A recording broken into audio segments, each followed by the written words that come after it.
Welcome friends. இன்றைக்கி நம்ம டேஸ்டியான கத்திரிக்காய் சாதம் பிரிஞ்சால் ரைஸ் எப்படி பண்ணலான்னு பார்க்கலாம். இந்த டேஸ்டியான லஞ்ச் பாக்ஸ் ரெசிபி பண்ணுறதுக்கு முன்னாடி என்னோடய சேனலை சப்ஸ்கிரைப் பண்ணாதவங்க சப்ஸ்கிரைப் பண்ணிக்கோங்க. பக்கத்தில் இருக்கிற பெல் ஐக்கானையும் கிளிக் பண்ணிக்கோங்க. இப்போ இதுக்கு தேவையான பொருள் என்னென்னு பார்த்துக்கலாம். கத்திரிக்காய் இது போல் சின்ன சின்னதாக கட் பண்ணி எடுத்து வச்சுக்கலாங்க. ஒரு வெங்காயம் சின்னதாக கட் பண்ணி எடுத்து வச்சுக்கலாம். கருவேப்பிலை கொஞ்சம், தேங்காய் ஒரு 2 டீஸ்பூன் துருவி வச்சுக்கலாங்க. வறுக்க வேண்டிய பொருள் என்னென்னு பார்த்துக்கலாம்.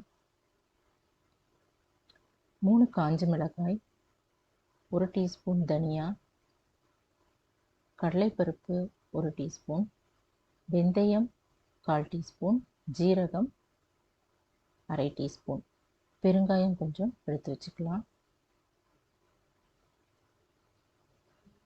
இப்போ கடாயில் 1 டீஸ்பூன் ஆயில் ஊற்றிட்டு வெந்தயம் போட்டு வறுத்து நல்லா செவக்க வறுத்து ஒரு தட்டில் எடுத்து வச்சுக்கலாம்.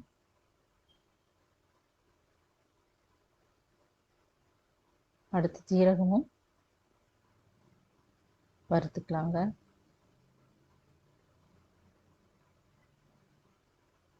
கடலைப்பருப்பு நல்லா செவக்க வறுத்து அதையும் எடுத்து வச்சுக்கலாம்.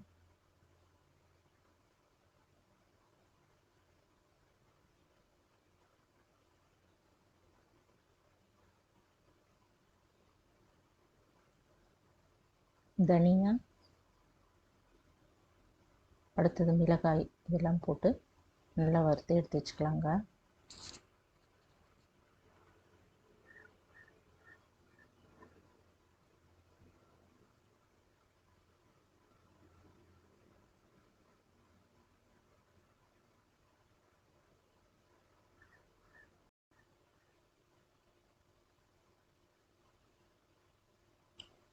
இப்போ நம்ம திருவி வச்சுருக்கிற தேங்காயும் லைட்டாக இந்த கடாயிலே போட்டு வறுத்து அதையும் எடுத்து வச்சுக்கலாம்.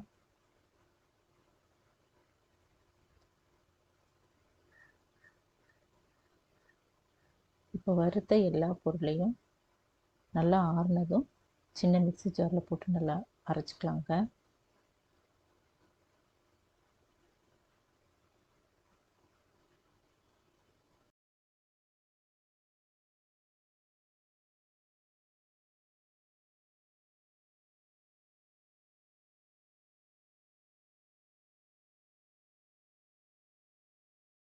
இது போல் அரைச்சி எடுத்து வச்சுக்கலாம். இப்போ அடுப்பில் ஒரு கடாய் வச்சுட்டு அதில் நல்லெண்ணெய் ஒரு 2 டீஸ்பூன் ஊற்றிக்கலாங்க.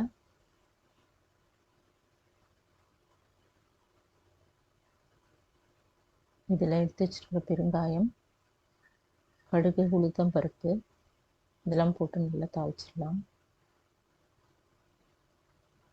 கருவேப்பிலை, வெங்காயமும் காஞ்ச மிளகாய் போட்டு நல்லா தாளிச்சிடலாம். இப்போ இது கொஞ்சம் நல்லா வதங்கின பிறகு நம்ம கட் பண்ணி வச்சுருக்கிற கத்திரிக்காவை இதில் போட்டுடலாம். உப்பு ஒரு 1/2 டீஸ்பூன் போட்டுக்கலாம். மஞ்சத்தூள் 1/2 டீஸ்பூன் அதையும் போட்டு நல்லா கலந்து விட்டுலாங்க.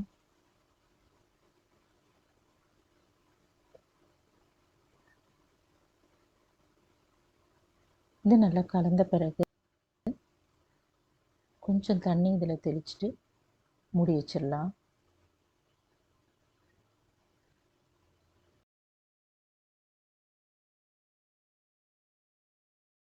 அடுப்பில் அப்படியே இருக்கட்டும். 5 நிமிஷம் கழிச்சு நம்ம இதை கரண்டியில் இது போல் எடுத்து பார்க்கலாங்க. நல்லா வெந்திருக்கும்.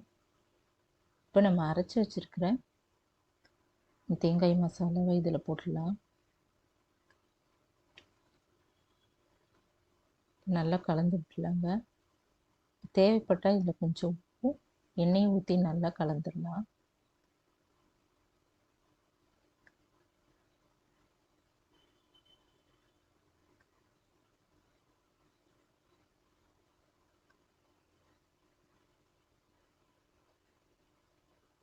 இப்போ கத்திரிக்காய் சாதம் செய்ய தேவையான கத்திரிக்காய் கலவை தயாராகிடுச்சுங்க.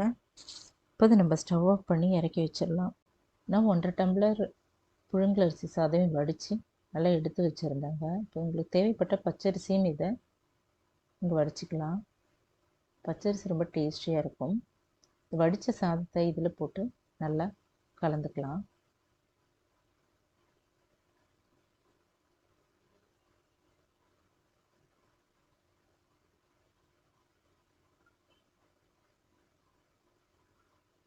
இப்போ டேஸ்டியான கத்திரிக்காய் சாதம் தயாராகிடுச்சுங்க.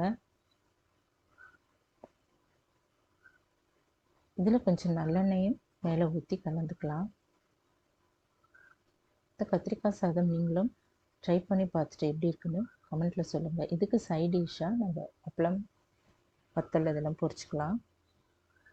இந்த வீடியோ பிடிச்சதுன்னா குக்கிங் வித் சித்ரா அந்த சேனலை சப்ஸ்கிரைப் பண்ணிக்கோங்க ஃப்ரெண்ட்ஸ். தேங்க்ஸ் ஃபார் வாட்சிங். நாம் அடுத்த வீடியோவில் பார்க்கலாம்.